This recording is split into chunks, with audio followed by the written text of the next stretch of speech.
Bapak Ibu Saudara yang kasih Tuhan, satu judul lagu lama berjudul September Ceria. Nah, mungkin di antara Bapak Ibu jemaat semua tahu siapa penyanyinya itu, seorang penyanyi wanita yang terkenal. Dia menyanyikan lagu itu dan memberi judul lagu itu September Ceria. Nah, kita dalam bulan September ini akan diajar oleh firman Tuhan mengenai hidup bersukacita. Jadi selama bulan September ini tema daripada pemberitaan firman Tuhan yang Tuhan taruh di hati saya di dalam menggumuli firman Tuhan untuk pemberitaan firman Tuhan di gereja adalah hidup bersukacita. Nah, hari ini Tuhan mau mengajar kita dari Filipi 4 ayat 1 ayat 4. Kita baca pertama Filipi 4 ayat 4. Filipi pasal 4 ayat 4. Satu ayat yang sudah populer, sudah terkenal, dan sudah dihafal. Kita baca lagi, Filipi 4, ayat 4, bunyinya seperti ini. Bersukacitalah senantiasa dalam Tuhan. Sekali lagi kukatakan bersukacitalah. Bersukacitalah senantiasa dalam Tuhan. Sekali lagi kukatakan bersukacitalah. Kemudian di dalam 1 Tesalonika, pasal 5, ayat 16. 1 Tesalonika pasal 5 ayat 16 bunyinya seperti ini. Bersukacitalah senantiasa. Bersukacitalah senantiasa. Nah, jemaat yang dikasih Tuhan, sahabat Facebook yang kasih Tuhan, dua ayat firman Tuhan ini merupakan sebuah perintah. Jadi bukan sebuah himbauan, bukan juga sebuah hanya sekedar ajakan, ayo bersukacita, ayo, seperti itu. Atau, hei, mari, jangan lupa bersukacita. Tidak. Tetapi ini bicara tentang sebuah perintah, yaitu bersukacitalah senantiasa dalam Tuhan. Bersukacitalah. Sekali lagi kukatakan, kata firman Tuhan ini, bersukacitalah. Saudara-saudara, inilah sebuah perintah yang penting dalam hidup kita, yaitu supaya kita hidup bersukacita. Mengapa kita harus hidup dalam bersukacita, saudara-saudara? Amsal 17 ayat 22 memberikan alasannya. Mari kita baca di dalam Amsal 17 ayat 22. Amsal 17 ayat 22. Firman Tuhan diberikan mengatakan kepada kita seperti ini. Hati yang gembira adalah obat yang manjur, tetapi semangat yang patah mengeringkan tulang. Sekali lagi saya bacakan. Hati yang gembira adalah obat yang manjur, tetapi semangat yang patah mengeringkan tulang. Nah, saudara-saudara, Amsal ditulis oleh seorang yang berhikmat, yang diurapi oleh Tuhan, diilhamkan oleh Tuhan untuk menuliskan firman Tuhan ini. Dalam ayat 22 dari Amsal 17 ini, dikatakan, ditegaskan, bahwa hati yang bergembira, itu bicara tentang hati yang bersukacita, itu obat yang manjur. Bukan sekedar obat. Kita tahu lagunya kan? Hati yang gembira adalah obat, adalah obat. Hanya sampai obat, saudara. Tidak. Firman Tuhan ini berkata obat yang manjur. Sekitar tahun 2005. 2005, saudara-saudara. 2015 ya. Bukan, 2005. Saudara-saudara, saya divonis oleh dokter hasil dari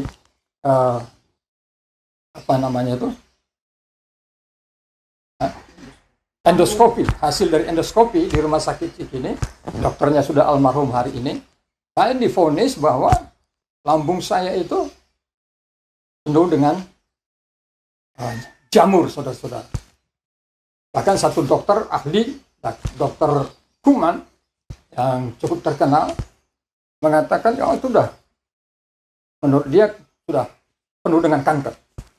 Saudara, vonis dokter itu membuat saya mengasihani diri. Saya kecewa. Dan itu berlarut-larut. Mungkin hampir 1-2 tahun seperti itu. Berat badan saya turun drastis. Semangat hidup menjadi sangat lemah. Lalu satu kali saya mengantarkan istri saya belanja di daerah Kampung Rambutan.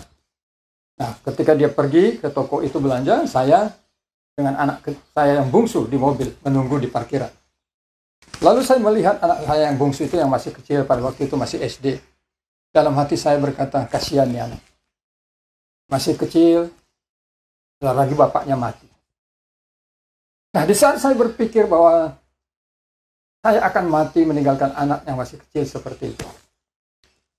Amsal 17 ayat 22 ini, itu muncul saudara, bersinar di dalam pikiran saya.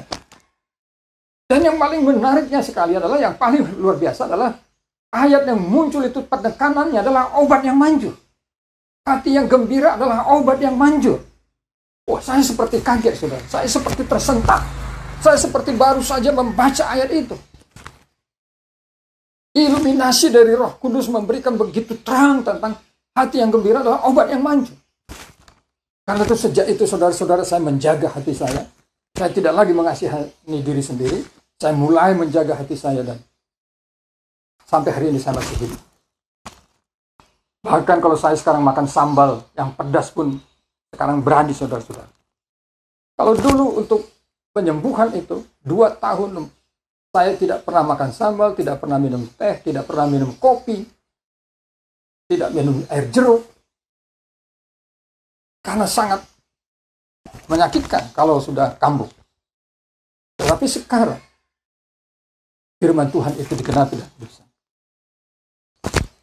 Firman Tuhan ini berkata kepada kita, bersukacitalah senantiasa di dalam Tuhan. Sekali lagi kukatakan, kata firman Tuhan ini, bersukacita. Jadi hidup ini penting sekali di dalam bersukacita. Apalagi di tengah-tengah pandemi yang sedang mewabah di seluruh dunia. Mewabah di kota kita. Mewabah di negara kita. Kalau kita tidak bersukacita, kita akan menjadi lebih buruk, saudara. Karena dalam Amsal 17 firman Tuhan berkata begini. Semangat yang patah mengeringkan tulang. Hati yang gembira adalah obat yang manjur, tetapi semangat yang patah mengeringkan tulang. Di sini saudara lihat perbandingannya itu dikontraskan, saudara-saudara. Kalau hati kita gembira, kalau kita hidup bersukacita, maka firman Tuhan berkata, engkau akan sehat. Semangatmu akan berkobar-kobar. Jiwamu akan penuh dengan optimisme. Pikiranmu akan penuh dengan pikiran-pikiran positif. Itu kalau engkau memiliki sukacita di dalam hidupmu. Tetapi kalau engkau tidak bersukacita, semangatmu menjadi patah. Engkau menjadi orang yang pesimis. Firman Tuhan ini berkata, maka tulang-tulangmu akan menjadi kering. Oh, mengerikan saudara. Kalau kulit ini tertusuk, itu sudah sakit saudara. Tapi bayangkan kalau tulang yang tertusuk, itu ngilunya luar biasa. Artinya kalau kita hidup tanpa sukacita, hidup dengan penuh kemarahan, hidup dengan penuh kekecewaan, hidup penuh dengan kesedihan dan kepedihan, maka hidup kita menjadi hidup yang menderita. Hidup yang penuh dengan penyakit. Hidup yang penuh dengan keluh kesah. Hidup yang penuh tanpa optimisme. Nah, saudara mau pilih hidup yang bagaimana? Di dalam Amsal 17 ini dikatakan. Amsal 17 ayat 22. Saudara bisa pilih.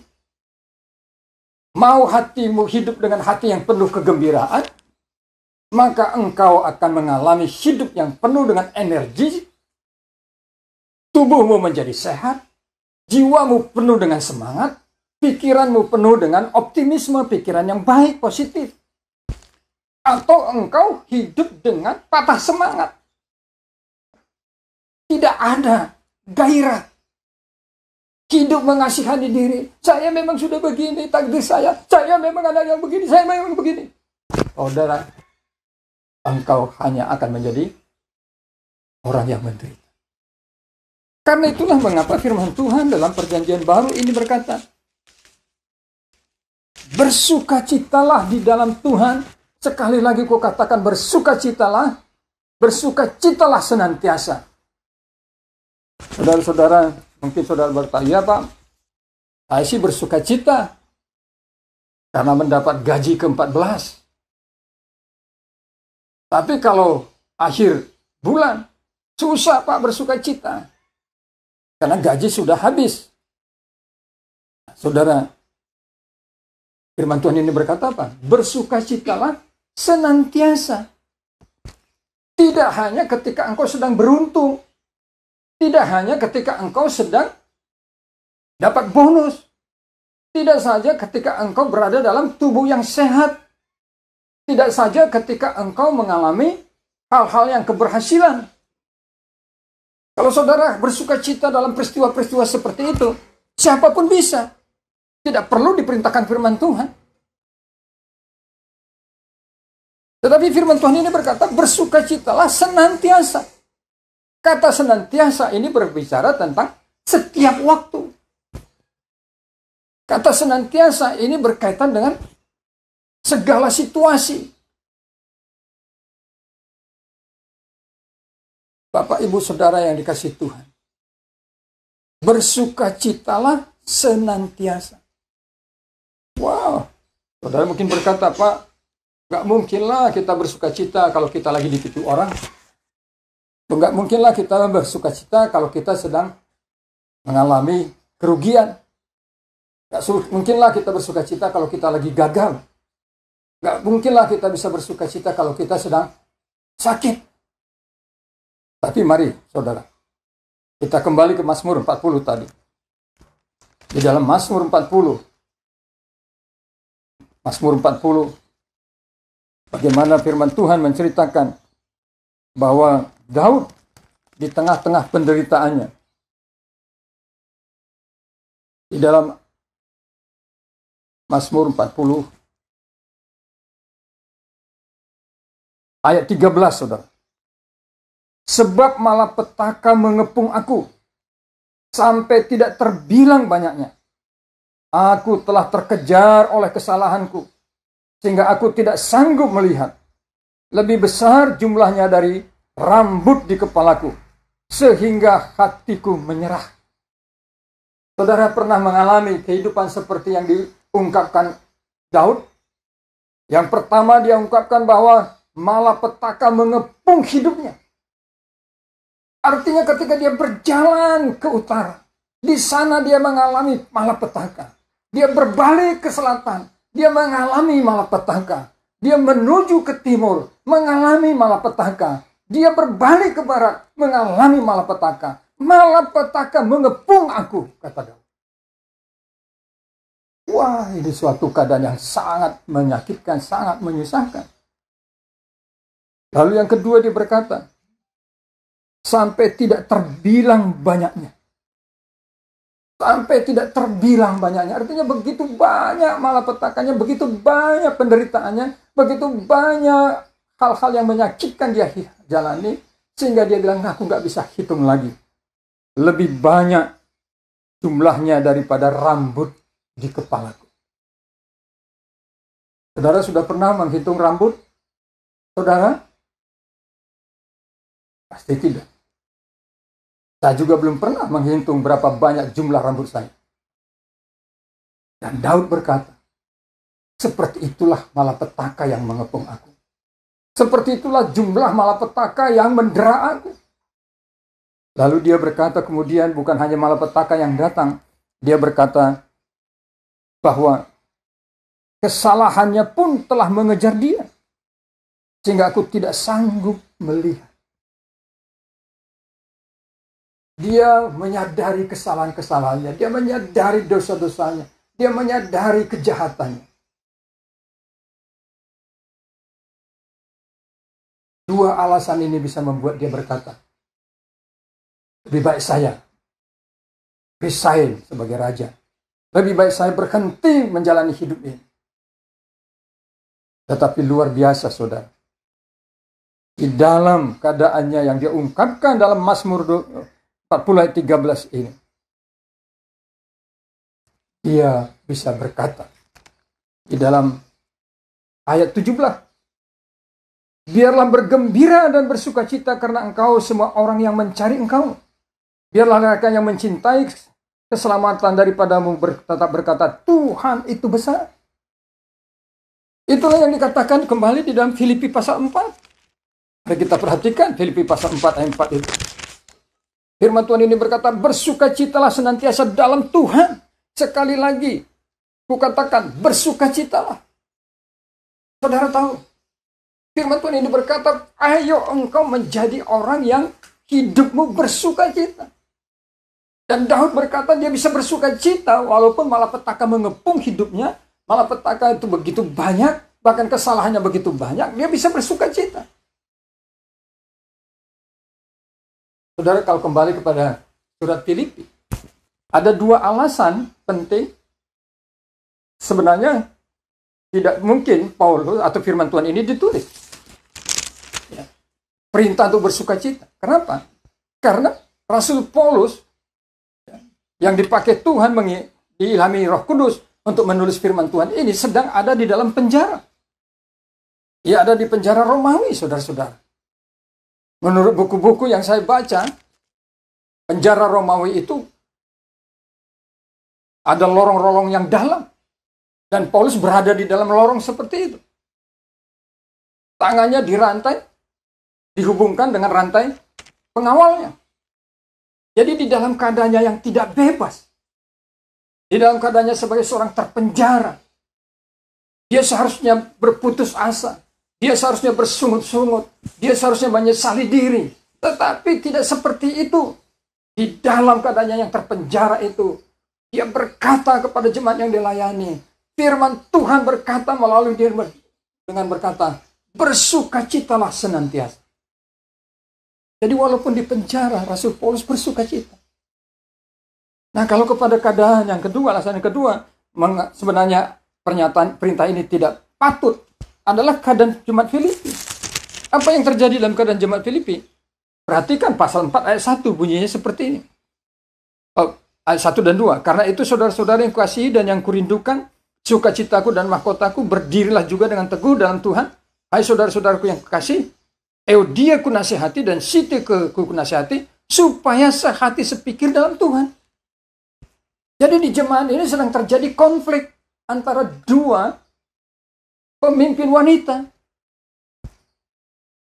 Dan biasanya kalau pemimpin berkonflik, itu pasti menyeret anggota jemaat. Saya mengalami peristiwa itu di dalam gereja kami. Sampai hari ini konfliknya belum bisa damai, saudara-saudara. Dan itu menyakitkan, itu menyusahkan. Tetapi firman Tuhan ini berkata, bersukacitalah senantiasa. Apa keadaanmu sedang di istana? Bersukacitalah. Tetapi kalau engkau sedang berada di dalam penjara, engkau bersukacita juga. Kalau engkau sedang rukun-rukun, lagi harmonis keluargamu, bersukacita. Tetapi kalau engkau dalam rumah tanggamu terjadi konflik, tetaplah hidup bersukacita.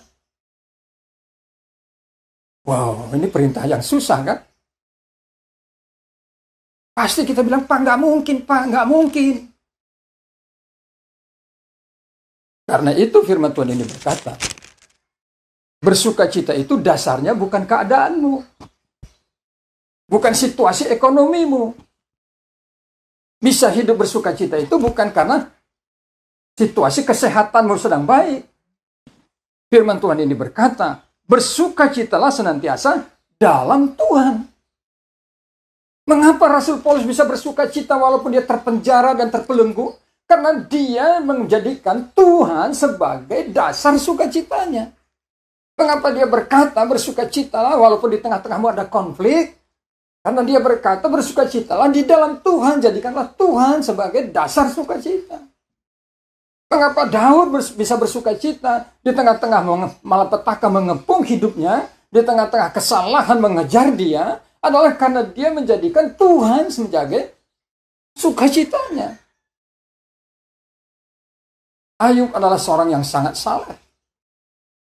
Dan dia adalah orang yang terkenal dan kaya raya dan murah hati. Lalu ketika di satu hari yang sama, dia mendapat berita bahwa seluruh ternaknya habis dirampok orang. Kemudian anak-anaknya dibunuh orang. Dia berkata, Tuhan yang memberi, Tuhan yang mengambil, terpujilah Tuhan. Dia tidak langsung sakit jantung, mati. Karena mendengar bisnisnya hancur.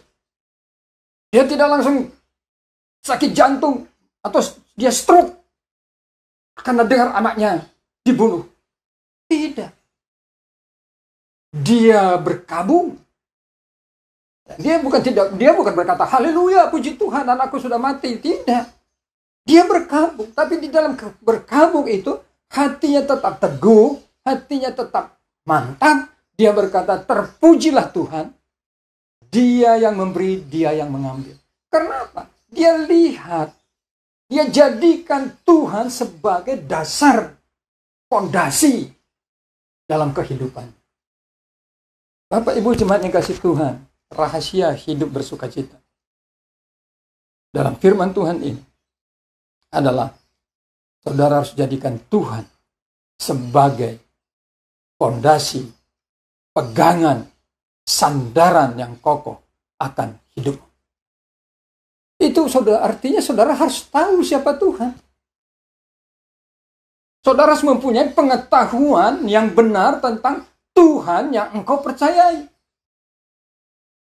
Kalau engkau mempercayai Tuhan yang bisa gagal, engkau pasti bisa frustrasi.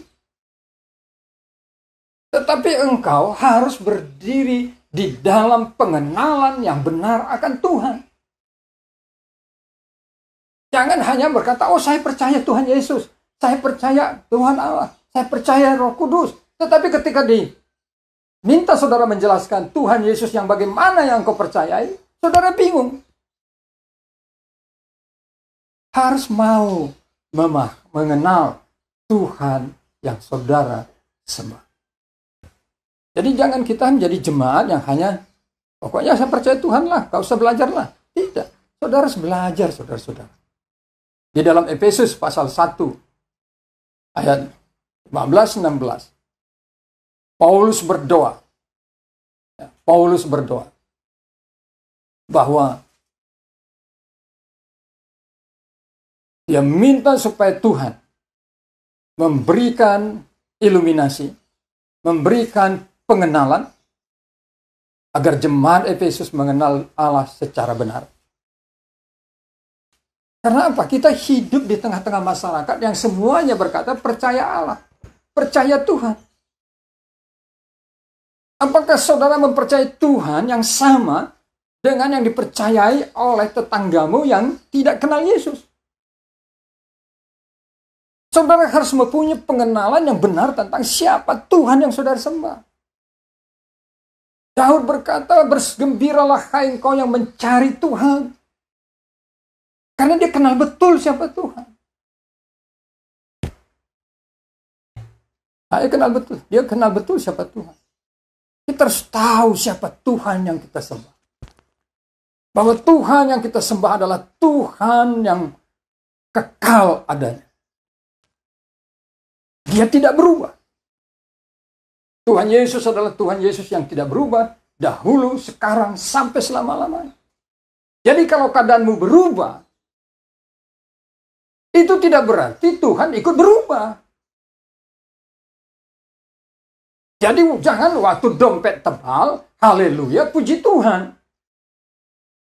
Tapi ketika dompetmu kosong, haleluya. Tidak, Tuhanmu itu Tuhan yang kekal, yang tidak berubah. Jangan jadikan Tuhanmu mengikuti keadaanmu. Tapi ikutilah Tuhan. Jadikanlah Tuhan yang menjadi mengikuti keadaanmu. Keadaan kita yang mengikuti Tuhan. Lagi banyak rezeki, bersukacita. Lagi banyak kerugian, bersukacita. Karena apa? Tuhan yang menjadi fondasi. Saya tahu jamnya. Saudara-saudara, Tadi kode-kode sudah waktunya. Tapi di firman Tuhan harus jelas.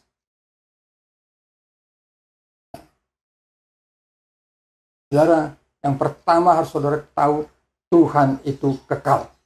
Kekal itu artinya yang pertama tidak berubah. Yang kedua, kalau Tuhan itu kekal, itu artinya Tuhan tidak dipengaruhi. Situasimu tidak bisa mempengaruhi Tuhan. Kondisimu tidak bisa mempengaruhi Tuhan. Karena itu biarlah Tuhan yang mempengaruhi situasimu. Biarlah Tuhan yang mempengaruhi keadaanmu. Jadi kita bisa bilang, oke, saya hari ini terpuruk. Tapi Tuhanku tidak pernah berubah. Karena itu saya percaya Dia akan mengubah keadaan yang terpuruk ini untuk boleh kembali menjadi keadaan yang diberkati. Yes. Saudara, Tuhan itu kekal. Dia tidak berubah dan Dia tidak bisa dipengaruhi. Termasuk oleh dua saudara. Dua saudara tidak bisa mempengaruhi Tuhan. Kalau Dia menambulkan dua saudara karena Dia penuh kasih karunia pada saudara. Dia bermurah hati kepada saudara. Amin.